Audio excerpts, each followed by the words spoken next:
hey, I got a new phone, so this shit, well, sorry, this quality ain't gonna be shit.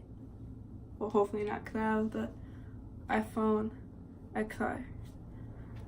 But whatever. Okay, so I'm hyped up because I have my coffee. I just reminded myself that I had coffee. Alright, so I'm gonna talk about this one dude that I used to be friends with, and he wanted to be more than friends. He was a hardcore drug addict. So one day, me and my abusive ex broke up, and he had a friend. Actually, this dude was his best friend's brother, and I was just like, you know, F this dude, I'm gonna go for his best friend or his best friend's brother. I think that, you know, same thing. So basically, he was texting me. It was weird. It's all about God. Like, oh, I love God. God has a plan for me. God said this is the reason I haven't died yet. He loves me. Love Jesus. Like, and he would like text all weird and like random like letters thinking it meant something. It was really creepy. But I don't know, he's like, love yourself, you're beautiful and all that. And I was like, oh, thanks. You're fucking weird, but thanks. So I don't know, but I guess like we started talking and he didn't really have any friends. So I was like, okay, I'll be his friend. You know, I'm nice. Like, let's do that.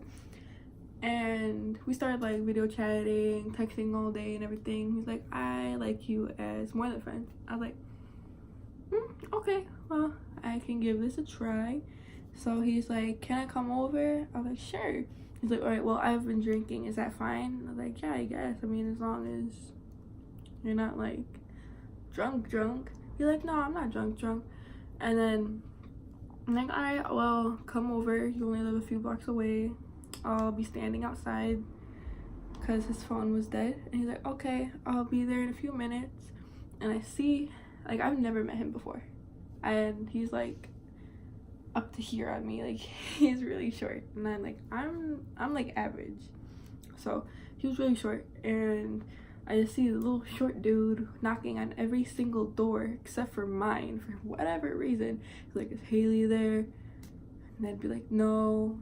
He'd get all mad and be like, yeah, she is, stop lying. Like, it's crazy. I was like, okay, this dude is definitely drunk.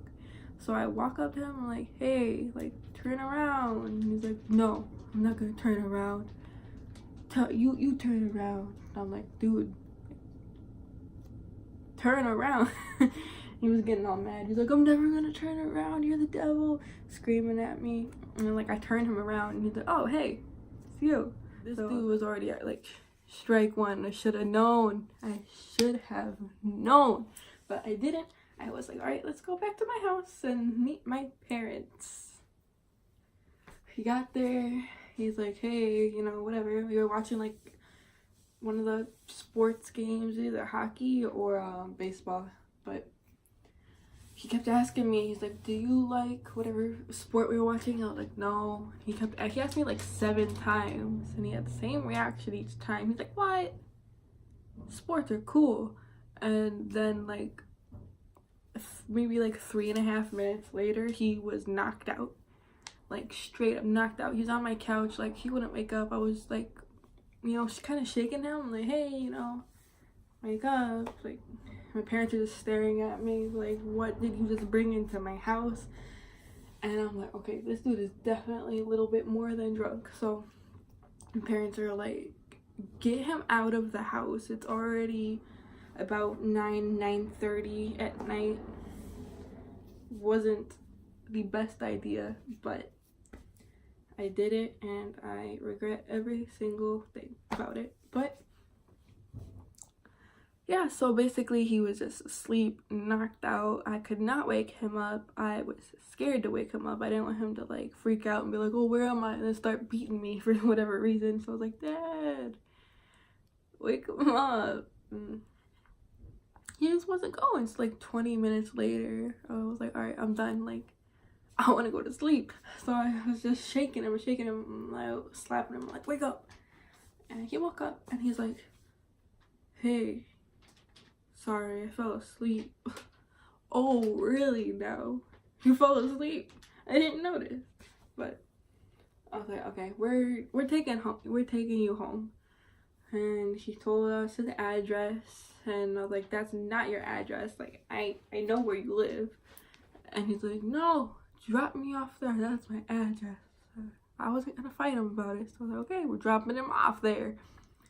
So we go up to the house that he says that he lived in, and he couldn't get out of the car. So I was like helping him out.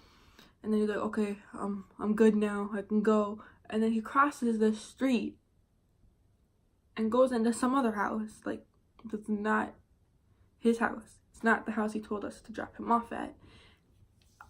I don't even know what the hell happened.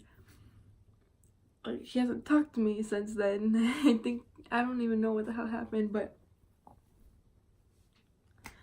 all these weird things happened to me. And moral of the story, don't talk to drug addicts. Oh, and also I found out that he overdosed hard as hell that night, and he like passed out in some random person's like backyard, and he had to go get his stomach pumped. And yeah,